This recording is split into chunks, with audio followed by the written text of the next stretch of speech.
Hey, this is John Carlos, and we're really big Axe Cop fans, and I'm really excited to take a look at the Axe Cop and Wexter box set from Mezco.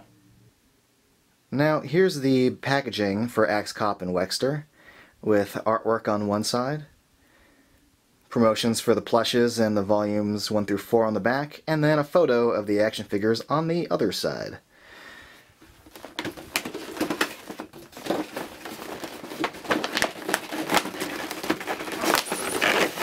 Now, the background of the box has artwork that's in a blue tone. I just wanted to point out that the interior of this packaging has some really kind of cool artwork that you can see a little clearer than when it's on the back in blue. I really dig the interior of this packaging.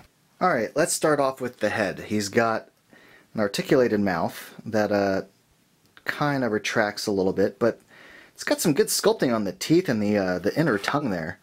If you get a closer look, you can also see just how well sculpted the surface is of his skin, like all the different scaly textures and ridges. It's all very, very well done. Now you'll see the little holes that plug onto his head there. Those are for his sunglasses. And they plug in very easily. I had no problems with them. And boom. Now you can go on to the rest of his body. You see his machine gun arms, which have little ball joints in them, and have really, really, really good range of motion. There's a ball joint in there and a ball joint on the gun, so you can actually bring them pretty far forward and not just play with them over here. I think they did a great job sculpting his badge and his collar.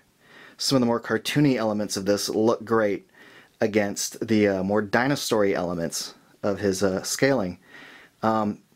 You know, even without the machine gun arms, this would just make a really, really good T-Rex figure. I'm really, really impressed by this. I was not expecting, you know, compared to the simplicity of some of the other figures, the figure to have this much sculpting and this much paint detail. Like the use of the kind of the brownish red against the green, but also the different uses of yellow on this. You can see them all along his neck, how dark green it gets here against the brown and the other green and the yellow. It's all really, really, really good work. Like, really good work. I was really surprised. One of the other things that impressed me about this toy was its use of more than one kind of silver paint to create the metal effect on his guns and around his body. And man, the sculpting on this is just great. I mean, just look at his like reptilian dinosaur feet, or just like this little tuck of his collar. It's all really, really good work that I'm just impressed by.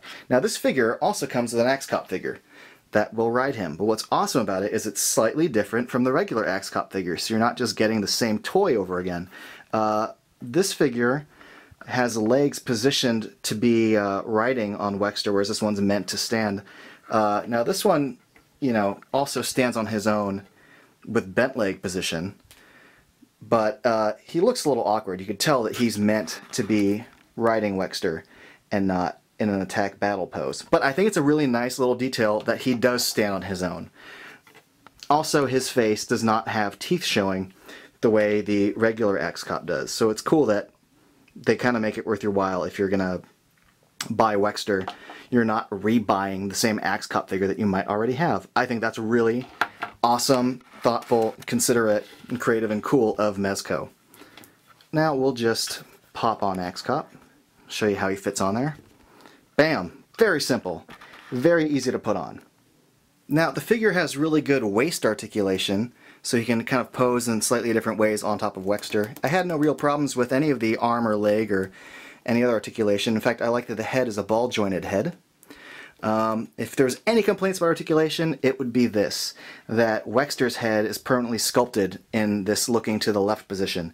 You could argue that it'd be cool if his head was able to come forward or move at all, but I do think that the way that this figure is sculpted, any kind of articulation might kind of ruin the joints they've created. So I actually kind of dig that it's sculpted in this one awesome position. I mean, because it does look really, really cool. I've always maintained that Wexter is one of the greatest animal sidekicks, not just in comic book history, but in like the history of like any medium ever. And I just love that we now live in a world where there is an action figure of a T-Rex that can fly with machine gun arms and sunglasses. And I'm just happy that Axe Cop took off the way it did, so we have an action figure. Because when you read the comics, If you found out they were making toys, like in your head, your fantasy would be, oh, I wish they'd make a Wexter, that'd be awesome. And then they did, and it totally lived up to my expectations. I think it looks awesome, and I think Axe Cop looks awesome riding it, and I'm just so happy that this exists. I love it. Thanks for watching.